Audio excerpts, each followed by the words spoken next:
अभी just 5 minute पहले पूरा एक व्लॉग शूट किया मैंने। उसमें बहुत अच्छे से बोलने की कोशिश किया है।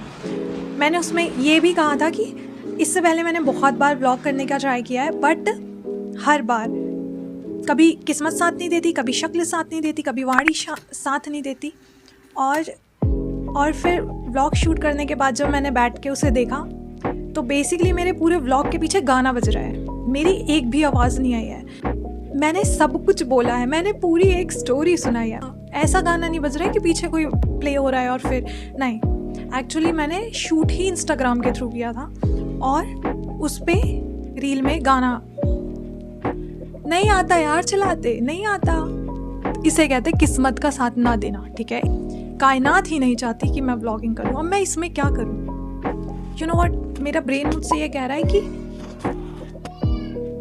मुझे वो वीडियोस के पीछे वॉइस ओवर कर देना चाहिए। कैसे? अपने खुद के बोले हुए शब्दों को मैं डिकोड करूँ बैठ के और फिर उसमें वॉइस ओवर डाल दूँ। मुझे खुद ही पता नहीं होता मेरे मुंह से क्या निकल रहा है। 70% चीज़ तो हम मीन भी नहीं करते हैं जो हम बोल रहे हैं। Everything happens for a reason बोल के इसे भी एक्सेप्ट करना पड़ेगा, और क्या। सो स्टोरी फिर से शुरू करते हैं। स्टोरी है तब की when I was in 10th class. हमारे स्कूल के जस्ट बाहर एक बहुत प्यारा सा घर था और उस प्यारे से घर में एक प्यारा सा सीताफल का पेड़ लगा हुआ था। और मुझे सीताफल बहुत पसंद है। ठीक है, तो हम फ्रेंड्स लोगों ने डिसाइड किया, हम उस टाइम में साइकिल से जाया करते थे, तो हम सभी ने मिलकर डिसाइड किया कि आज हम ये सीताफल सारे लेके चलते हैं। तो हम लोगों ने पूरे पेड़ को खाली कर दिया, इतने लालची कि पूरे पेड़ को खाली कर दिया। पेड़ में छोटे से छोटे और बड़े से बड़े को लेके तोड़ लिए, बैग्स में भर के घर लेके गए। अब कैसे पकाते हैं मुझे भी नहीं पता, आधे कच्चे रख के ले गए हम घर। अब मेरी फ्रेंड मुझे बता रही है कि इसको ऐसे ऐसे दबा देना, ऐसे ऐसे गेहूं और कुछ के अंदर, आई डोंट रिमेंबर, बट हाँ कुछ में ऐसे दबा देना और वो पक जाएगा। सो फिर क्या हुआ, नेक्स्ट डे जब हम साइकिल से वापस छुट्टी हुई और हम वापस जा रहे थे तो मुझे 3 सीताफल और दिखे। ठीक है, और इतनी लालच, इतने सीताफल एक दिन पहले घर ले जाने के बावजूद उसके नेक्स्ट डे वो 3 सीताफल को तोड़ने के लिए हम चले गए उसको फिर से तोड़ने के लिए। और मैंने तीनों के तीनों सीताफल लाए और मैंने ऐसे फ्रेंड को दिखाया तो वो कहती है कि इनकी तो आँख भी नहीं खुली है, ये पकेंगे कैसे? उनमें से एक बहुत छोटा था, तो मैंने उसे लिया और मैंने वापस वहीं पेड़ में दे मारा। और जब वो पेड़ में गया तो थोड़ी सी आवाज़ आई, थोड़ी सी, ज़्यादा नहीं, बट अंदर से एक दादाजी निकलते हुए आए और दादाजी ने इतने गुस्से से पूछा कि तुमने क्या फेंका? और दादाजी के चेहरे को देख के मेरे एक चीज़ समझ आ गई थी कि अगर मैंने बोला कि मैंने सीताफल फेंका है तो ये मेरे मुंह में वही फेंक के मारेंगे। तो मैंने बोल दिया डर में कि दादाजी पत्थर फेंका।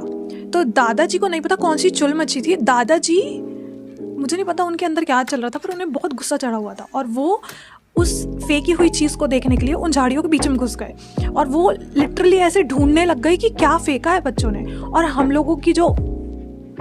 लोगों को जो डर लगा है, इतनी घनी झाड़ियाँ थी वो कि वो उन घनी झाड़ियों में भी अंदर चले गए। मतलब मुझे नहीं लगता कि कोई कॉमन इंसान उस घनी झाड़ियों में घुसना चाहेगा। वो घनी झाड़ियाँ चिल्ला के बता रही है कि मेरे अंदर सांप बिच्छू सब है, मैं तुम्हारे ऊपर काटने के लिए डायनासोर छोड़ दूंगी। तो बट दादाजी का घर है, वो तो कहीं भी जा सकते हैं ना। तो वो चले गए और वो जिस तरीके से ढूंढ रहे थे, एक चीज़ समझ आ गई थी कि अगर एक भी सीताफल इनके हाथ में आया ये हमें नहीं छोड़ेंगे। तो हम सब ने अपनी साइकिल उठाई और हम इतनी स्पीड से भागे।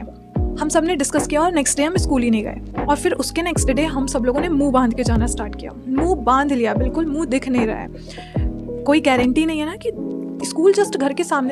घर जस्ट स्कूल के सामने था, तो कोई गारंटी भी नहीं है, हो सकता है इन्होंने कमीशन खा रखी हो बच्चों को मारने की, ये घुस के मार देते हैं हमें। तो नेक्स्ट डे हम स्कूल नहीं गए उस डर के कारण। बट फिर हम लोगों ने मुंह बांध के जाना स्टार्ट किया और फिर एक दिन आया हम सब कुछ भूल गए। बट फिर हमें बाद में थोड़े दिन बाद किसी से पता चला कि वो घर एक सीनियर दीदी का है जिनके घर में लोग बेसिकली फ्रूट्स का बिजनेस करते हैं, और वो अंकल इसलिए इतना गुस्सा कर रहे थे। पर फिर हमें बहुत बुरा सा भी लगा, थोड़ा सा, मतलब बहुत नहीं, थोड़ा सा बुरा भी लगा कि नहीं यार ऐसा नहीं करना चाहिए था। बट फिर हमने सोचा कि नहीं, बहुत अमीर घर था, कोई दिक्कत नहीं है, एक टोकरी अगर सीताफल गायब भी हो गए तो इसमें कोई इश्यू नहीं है, राइट? तो हम लोगों ने अपने दुख को साइड कर दिया। बट आज की डेट में जब ये बात सोचो तो ऐसा फील होता है कि अगर फर्स्ट डे जब हम सीताफल तोड़ रहे थे उसी दिन हमें दादाजी पकड़ लेते और सबके सामने कूट देते तो हमारी इज्जत का क्या होता? इज्जत तो वैसे भी बच्चों की रहती नहीं है कोई, पर स्टिल मतलब जो इज्जत हम अपने माइंड में बना के घूम रहे हैं कि हमारी बहुत इज्जत है, उस इज्जत का क्या होता? तो हम ये नहीं कह रहे हैं कि आप ऐसे काम करना छोड़ दें, फल, आम और ऐसे पेड़ों से चीज़ें चुराना छोड़ दें, पर चुराते समय सावधान रहें। ज़िंदगी में ऐसी हरकतें करते रहने चाहिए। आज की वीडियो में बस इतना ही। कमेंट में बताना मुझे कि कैसा लगा, कैसा नहीं लगा, कि और आगे स्टोरी वीडियोस बनाऊं कि नहीं, कि फिर डसने की सीमा ख़त्म हो गई है मेरे। I'll see you guys in the next video. Till then, Radhe Radhe.